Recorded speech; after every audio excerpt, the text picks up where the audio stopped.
The men who didn't just build an empire, they forged the soul of Western civilization. Imagine a city born from myth, a cluster of huts on 7 hills, and yet, within centuries, it ruled continents. Not through mercy, not through gods, but through men whose names outlived their own lifetimes. Men who didn't beg for power, they bent history to get it. They weren't just leaders, they were storms and togas. They didn't just build Rome, they were Rome. This is the story of 4 titans, 4 minds that carved eternity from stone and steel. They didn't wait for destiny, they forged it relentlessly. Rome was more than an empire, it was a machine of dominance powered by vision and blood. It absorbed gods, crushed civilizations, and remade the world in its image. And these men, they were the engineers of that machine. Julius Caesar wasn't born divine, but he died worshipped. He rose through a dying republic like fire through dry grass. Brilliant, charismatic, dangerous. He seduced the crowd, he bought loyalty, he commanded fate. Others begged for votes. Caesar reached for immortality. In Gaul, he faced tribes who had never bent the knee. He didn't defeat them, he annihilated them. Entire cultures disappeared beneath his banner. He took not just their land, but their legends. He fed Rome victories like wine until it was drunk on him, and then he wrote it all down as scripture. His commentaries weren't just reports, they were gospel. Every line crafted to elevate his image, not just as a general, but as a god among men. And when Vercingetorix, the great Gallic warlord, surrendered, he didn't kneel to Rome, he knelt to Caesar, at Caesar's feet, in silence. He once said, "I would rather be first in a village than second in Rome." And then he made himself first, everywhere. Back in Rome, the senators trembled. They saw the people turning. They heard the whispers, "Caesar forever." They told him, "Return without your army." He crossed the Rubicon with it. Alea iacta est. The die is cast. He seized power. He took Cleopatra. He crushed the republic beneath a laurel wealth. If you must break the law, he said, do it to seize power. And he did. But in Rome, power is never owned, only borrowed.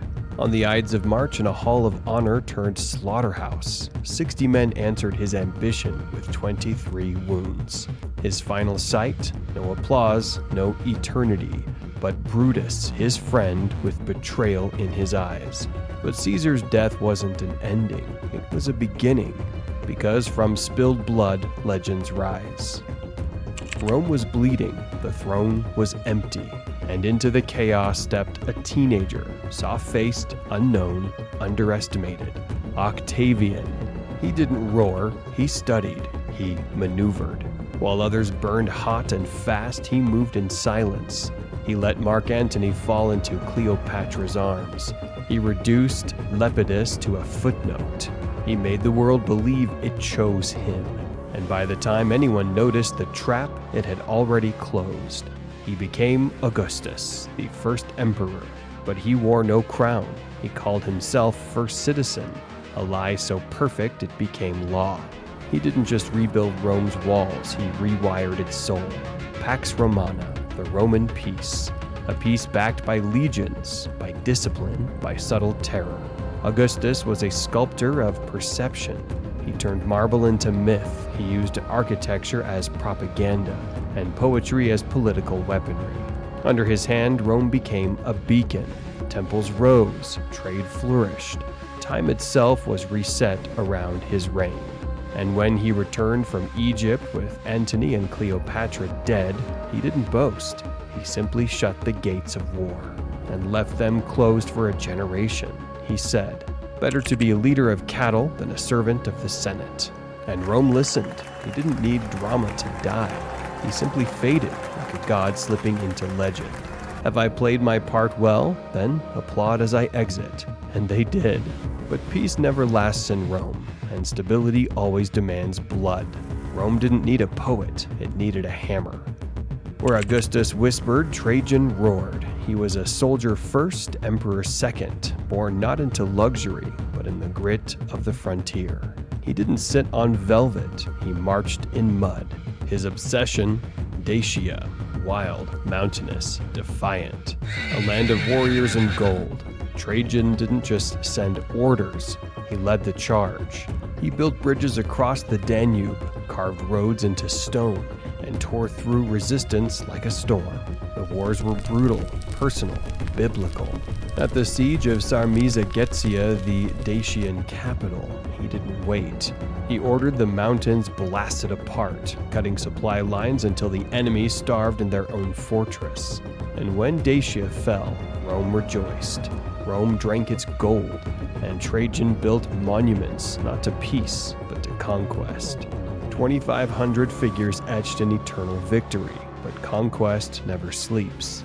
Trajan marched east into Parthia, captured cities that haunted Roman pride for generations.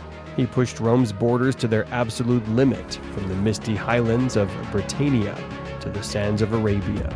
He once told his troops, "I will not ask what I haven't done myself," and he meant it.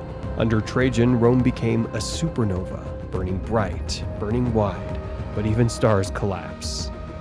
After Trajan came confusion, greed, civil war, and as emperors faded like dying torches, a different kind of leader rose, one who looked not to the sword, but to the sky, Constantine. He didn't just want to rule, he wanted to resurrect. On the eve of battle, he looked up and claimed to see a burning cross in the sky. A whisper followed. In this sign, conquer. He did. He marched under the symbol, he won the war, he united the empire under a new god. He legalized Christianity, he championed it, and in doing so, he rewrote Rome's soul. The Pantheon crumbled, the temples dimmed, and in their place a new light rose. He wasn't just emperor, he was a prophet in armor. He saw faith not as surrender, but as strategy, a way to bind men's hearts as well as their swords. He called a council of bishops, Nicaea, to define Christian doctrine.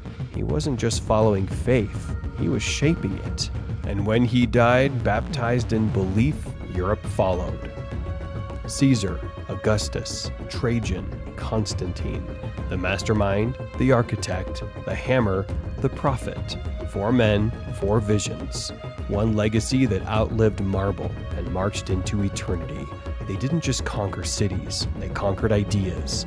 They carved identity into empires. They shaped power as myth. Their shadows stretched across law books, languages, skylines. You see them in courthouses, in cathedrals, in every empire that dares to dream of forever. Rome may have fallen, but these men, they never did. Because some conquer with swords, some with laws, some with faith. But the greatest, they conquer with legacy. Empires crumble, statues fall. Time devours even the greatest monuments. But Rome echoes. Through every language that bears Latin roots, through every legal code built on Roman law, through every army that still trains in ranks with discipline and command. Their stories shape the concept of civilization itself. We measure power by their shadow. We define greatness by their names. And every empire that rises borrows from their blueprint. The pillars they carved still hold up the world we live in. Not as ruins, but as foundations, because Rome never truly fell, it transformed. And the men who forged it, they are not buried in time. They are the timekeepers, the voices in marble, the will in stone, the flame that never went out. So when you hear the word empire, remember, it wasn't born from peace, it was born from 4 men who refused to be forgotten. This was Rome, and its echoes still command the world.